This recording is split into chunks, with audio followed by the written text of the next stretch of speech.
Well, no idea what time it is.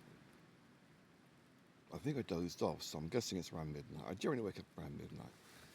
And it has been howling gales to the point where these holly trees, and they are pretty sturdy old trees, they were having a wobble.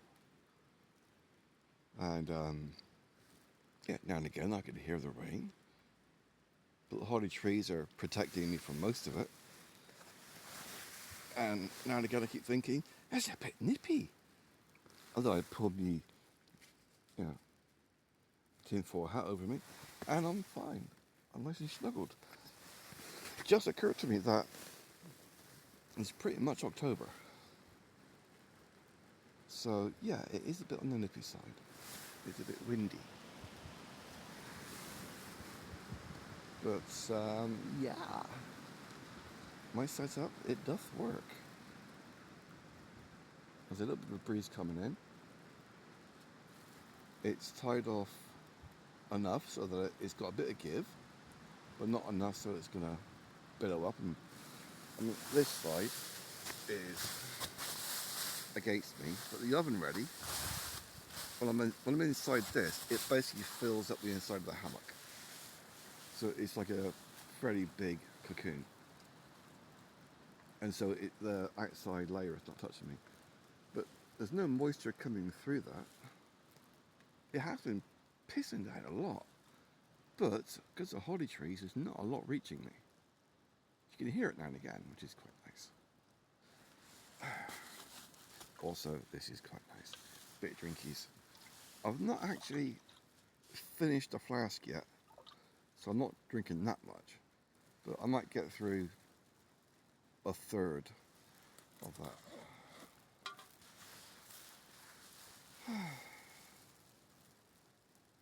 Yeah, it's like a lull in the storm at the moment. I can hear the rain. But I don't care because I already peed. I leant over and just has a pretty chill breeze. But it's not as if I need to actually put layers on. I mean, I've only got the one sleeping bag, so it's not as if I'm suffering from the cold. That can cough. Lovely little daydreams as well.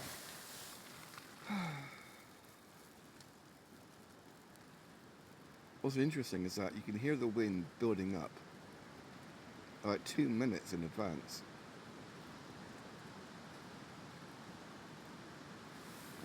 Which is, it's kind of strange because you get advance warning when it's really going to like pound.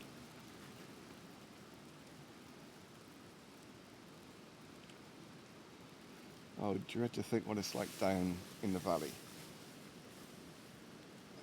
Now, I was very tempted to actually go to the coast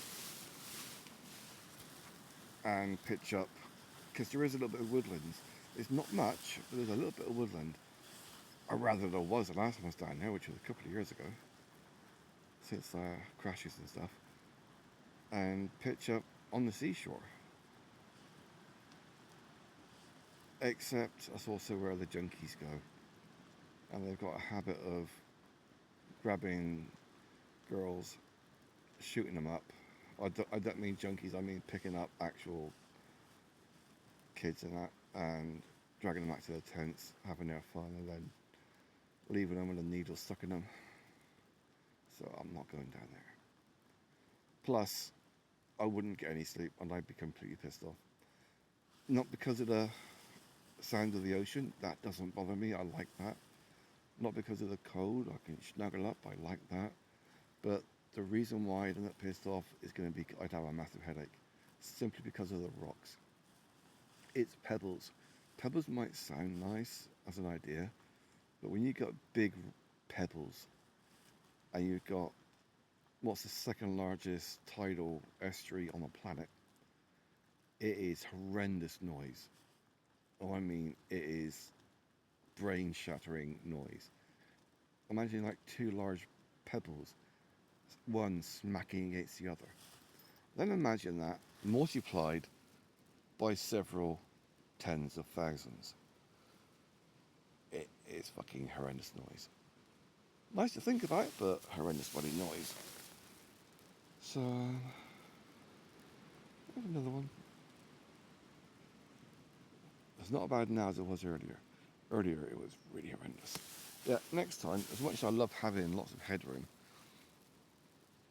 if I were to drop that power cord down just another 8 inches, it would have given me even more lower coverage rather than getting the updraft. I mean, the draft is nice. Oh, there's a cold breeze just then. But then the top end of my head is open. So the rain's not getting to me, but the wind is, which is nice. I like that. I like having some wind get through.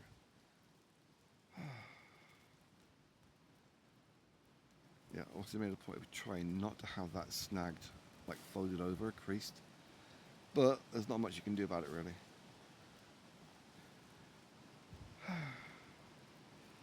Oh well, one last little drinky, then back to crashing out and daydreaming.